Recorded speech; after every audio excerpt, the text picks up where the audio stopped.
Bonjour à tous, j'espère que vous allez tous bien. اليوم غادي نشوفوا الجزء الاول من الدرس ديال développement et factorisation. فنبداو على بركه الله. فاول حاجه نشوفوا هي réduire une expression littérale. فالpropriété الاولى كتقول pour réduire une expression littérale on regroupe les termes qui contiennent la même lettre avec le même exposant. اش كتعني pour réduire une expression littérale؟ الاختصار une expression يعني معادلة حرفية. on regroupe les termes غادي نرتبوا الأعداد les termes qui contient la même lettre اللي عندهم نفس الحرف و la même exposant يعني الأس. نشوفوا هنا في لي زيكزامبل عندنا -7a -2a ناقص 7a ناقص 2a. ناقص مع ناقص غادي تولي تبقى ناقص وغادي نديرو 7 بلس 2 غادي تعطينا 9 غادي تعطينا -9a. شوفوا العمليه الثانيه عندنا هنا -3x. هنا واحد الملاحظه كون كانت هنايا -7 مثلا b -2a ما يمكنش نحسبوها غادي تبقى هكاك.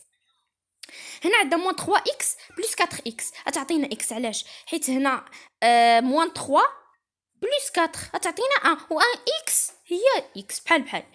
العمليه الثالثه هنا عندنا -7a بلس 2a عطاتنا -5a هنا عندنا بلس غادي نديرو وغادي نديرو 7 2 عطاتنا 5 وعندنا لا ميم لتر صافي غادي نخليوها هي غادي تولي -5a. وهنا عندنا -b -2b -3b غادي تعطينا -5b مع تبقى ونديرو 2 بلس 3 تعطينا 5. وبالنسبه للحروف ما عندناش فيهم مشكل. هنا عندنا وهنا عندنا 3a b 2a 3b. كيفاش غنحسبوها؟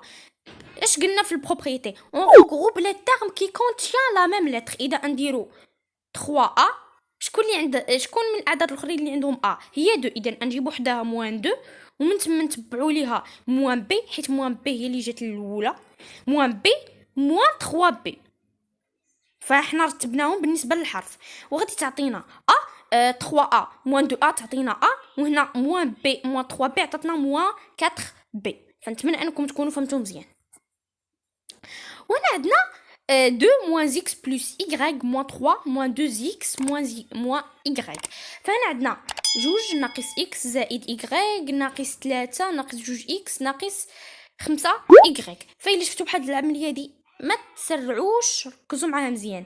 اذا فاول حاجه غادي نديرو هي خاصنا نرتبوا لي لتر الاعداد اللي عندهم لا ميم لتر حيت هنا ما شفناش شي اكسبوزون.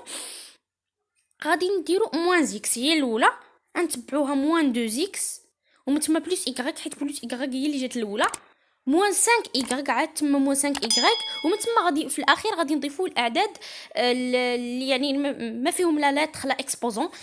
2 هي الاولى وعاد تما -3 فغادي تعطينا -x -2x بلس y -5y بلس 2 -3 غادي تعطينا -x -2x -3x و plus y -5y غادي تعطينا -4y و 2 plus 2 -3 غادي تعطينا -1. وفي العمليه الثانيه عندنا -4 x à la puissance 2 يعني ناقص x أس 2 plus 2x plus 3x à la puissance 2. هذه كتبان لكم بحال 3 fois x fois 2 ولكن يعني حيت ما عنديش في البيس يعني حرف صغير ما يمكنش لي عفوا رقم صغير ما يمكنش لي نكتبوا لذلك. فهذه بلس 3 x على بويسونس 2 موان 5x موان 4 بلس 6. فحنا اش غادي نديروا في هذه الحاله هذه؟ اول حاجه غادي نكتبوا موان x على بويسونس 2 حيت هي الاولى موان x على بويسونس 2 بلس 3x على بويسونس 2 بلس 3x على بويسونس 2 بلس 2x موان 5x عاد تما غادي نديروا موان 4 بلس 6. فغادي تعطينا -x à la puissance 2 plus 3x à la puissance 2 غادي تعطينا 2x à la puissance 2 وهنا ناقص 2x à la puissance 2 moins 3x و moins 4 plus 6 غادي تعطينا plus 2. هنا عندنا réduction d'une expression littérale avec des parenthèses. كيفاش نديرو باش نحلو معادله حرفيه عندها لي parenthèses؟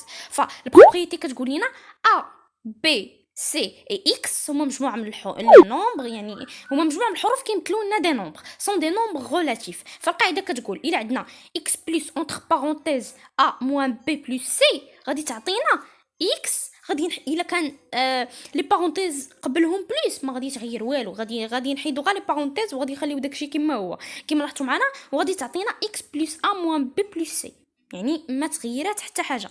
وهنا في حاله الا كانت عندنا اكس موان اونتر بارونتيز ا موان بي بلس سي غادي تغيروا لي سيني. هنا تولي اكس اكس تبقى كما هي حيت هي خارج لي بارونتيز ياك.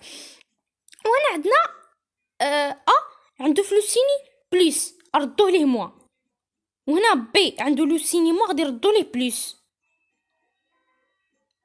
و باردون هنا عندي خطا سمحوا لي، هنا خاصني ندير كان عليا ندير موان ولكن المهم.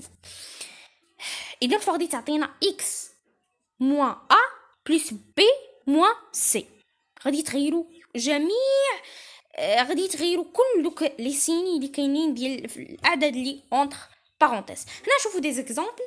عندنا 3x plus entre parenthèses 1 moins x plus entre parenthèses moins 3 plus x. فكيفاش غادي نديروا باش نحلوا هذه المعادله هذه؟ 3x تبقى كما هي. هنا في لي بارونتيز الاولين شنو عندنا قبل منهم؟ عندنا قبل منهم بلس، اذا لي سيني اي بقاو كما هما وغادي تولي بلس 1 moins x وكذا. باردون. وهنا عندنا موان 3 بلس زيكس غادي تبقى كما هي حيت عندنا قبل منهم بلس، فغادي تولي 3 زيكس موان زيكس. فهنا فغادي نديرو الغوغروبمون غتولي 3 زيكس موان زيكس بلس زيكس بلس 1 موان 3 غادي تعطينا 3 زيكس موان 2. فكان هذا هو الدرس ديالنا اللي شفناه اليوم، وشفنا غير الجزء الاول، وان شاء الله في الفيديوهات الجايين غادي نشوفوا اجزاء ثاني وغادي نشوفوا دروس جداد ان شاء الله. وبطبيعه الحال ما تنساوش تدعمونا بلايك وبالاشتراك في القناه وبترك تعليق اسفل الفيديو. وشكرا لكم على الدعم ديالكم ومزيدا من الدعم ان شاء الله باش نوصلوا لقناه 1000 مشترك. وشكرا لكم على الدعم. الى الفيديوهات المقبلين ان شاء الله، والسلام عليكم ورحمه الله وبركاته.